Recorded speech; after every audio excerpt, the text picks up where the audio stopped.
সাপের ছোবলে প্রাণ গেল এক গৃহবধূর। এই ঘটনাটি ঘটে শিলিগুড়ি শহরের 32 নম্বর ওয়ার্ড জ্যোতির্ময় কলোনি নিজপাড়া এলাকায়। মৃত বধূর নাম যমুনা সূত্রধর, বয়স 25 বছর। পরিবার সূত্রে জানা গেছে রবিবার ছিল রথযাত্রা। 5 বছরের ছেলে মেলায় যাবে বলে বায়না ধরেছিল।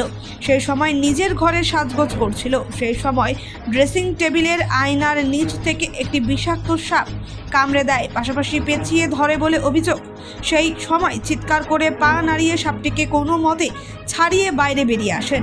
স্থানীয়রা বলছেন সেই সময় পা দিয়ে রক্ত বেরোচ্ছিল এবং সাপের কামড়ের দুটি দাগ লক্ষ্য করা যাচ্ছিল।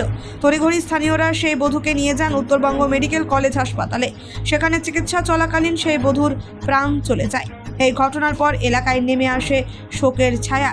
এদিন মৃত বধূর বাড়ির লোকেরা অভিযোগ করেন, উত্তরবঙ্গ মেডিকেল কলেজ হাসপাতালে এমার্জেন্সি বিভাগে ভর্তি করানো হলে সেখানে চিকিৎসা করতে বিলম্ব হয়, তাই সেই বধূর প্রাণ চলে যায়। মৃত বধূর শাশুড়ি শান্তি সূত্রধর বলেন, আমার ছেলের বৌমা চলে গিয়েছে, তাকে আর কোনোদিনও পাবো না। উত্তরবঙ্গ মেডিকেল কলেজ হাসপাতালে যেন তাড়াতাড়ি চিকিৎসা শুরু করে, তাহলে আর যেন কারো মায়ের কোল খালি না হয়। আমার নাম নমিতা চন্দ্র। কি হয়েছিল? ঘটনাটা হয়েছিল, আমার ভাই বউ মেলাতে বেরিয়ে যাওয়ার জন্য সাজাগুজা করছিল, শাড়ি পরেছিল, চুলটা বাঁধছিল। তখন হঠাৎ দেখে শোকেজের নিচে সাপ ছিল। ও তো খেয়াল করেনি, শাড়িটা পরতে গিয়েছে, অত কোনোভাবে পায়ের মধ্যে কামড়ে দিয়েছে। তারপর তো ছুটে আসি, আমি পাশের বাড়িতে ছিলাম, মেয়ে দৌড়িয়ে ডাকছে, মা তাড়াতাড়ি আসো, মামিকে সাপে কেটেছে। দৌড়িয়ে আসলাম, আসে দেখি সত্যি তাই, ভাইয়ের বউয়ের পা দিয়ে রক্ত একদম বেরিয়ে যাচ্ছে। তখন আমার বরকে বললাম, তাড়াতাড়ি করে গাড়িটা ঘুরিয়ে নাও, তাড়াতাড়ি করে ভাইয়ের বউকে ভর্তি করে দাও, যদি ভালো হয়ে যায়, সবাই বলছে বড়রা, তাই করি। তাই আমরা দিশা না পেয়ে সাথে সাথে মেডিকেলে নিয়ে ইমার্জেন্সি রুমে ভর্তি করে দিছি।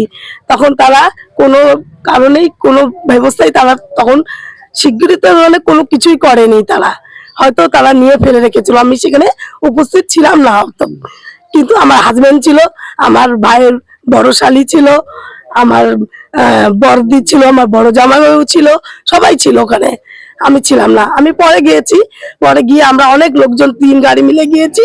আমরা বলেছিলাম, আপনারা যখন পারলেন না, আপনারা আমাদের হ্যান্ড ওভার করে দেন, আমরা একবার লাস্ট চেষ্টা আমরা কবিরাজ দেখে করব। কিন্তু সেটা তারা করেনি। আমরা তাদের পা ধরেছি, কেঁদেছি, কিন্তু তারা কোনো কথা আমাদের শুনে নেই। বলেছে পোস্টমর্টম না করা অবধি লাশ আমরা ছাড়বো না। এখানে বলছে ওখানে যাও, ওখানে বলছে পুলিশের কাছে যাও, পুলিশ বলছে ডাক্তারের কাছে যাও। এই করে করে তারা 3-4 ঘন্টা ওখানে কাটিয়ে দিয়েছে, কোনো ব্যবস্থা করেনি। উল্টা আমাদেরকে তাড়িয়ে দিচ্ছে ওখান থেকে, যাও যাও এখান থেকে, বেরিয়ে যাও বেরিয়ে যাও। আমরা তখন বলছি, আমরা কি এখানে থাকতে এসেছি? তখন আমরা এখান থেকে বেরিয়ে চলে এসে তখন আমরা ডিসিশন নিয়েছি, আমরা থানায় যাব, মিডিয়ার কাছে যাব, যেটা করো আমরা করব, ওনাদেরকে আমরা বলে এরপরে বাড়ি ফেরত এসেছি। আমরা 7টার সময় কাটিয়েছি, আমরা 7:35 এখান থেকে বেরিয়েছি, হয়তো ঠিক 1:30 গাড়ি চালিয়ে ওখানে পৌঁছে দিয়েছে। আমার হাজবেন্ড একজন নিজে ড্রাইভার, আমার নিজের গাড়ি। আমার ভাইয়ের বউ যমুনা সূত্রধর। আমার নাম নমিতা চন্দ্র।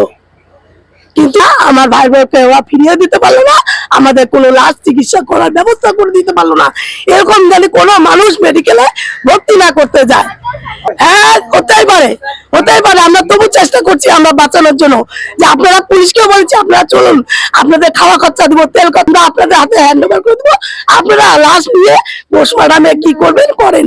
কিন্তু তারা আমাদের কোনো সহযোগিতা করেনি।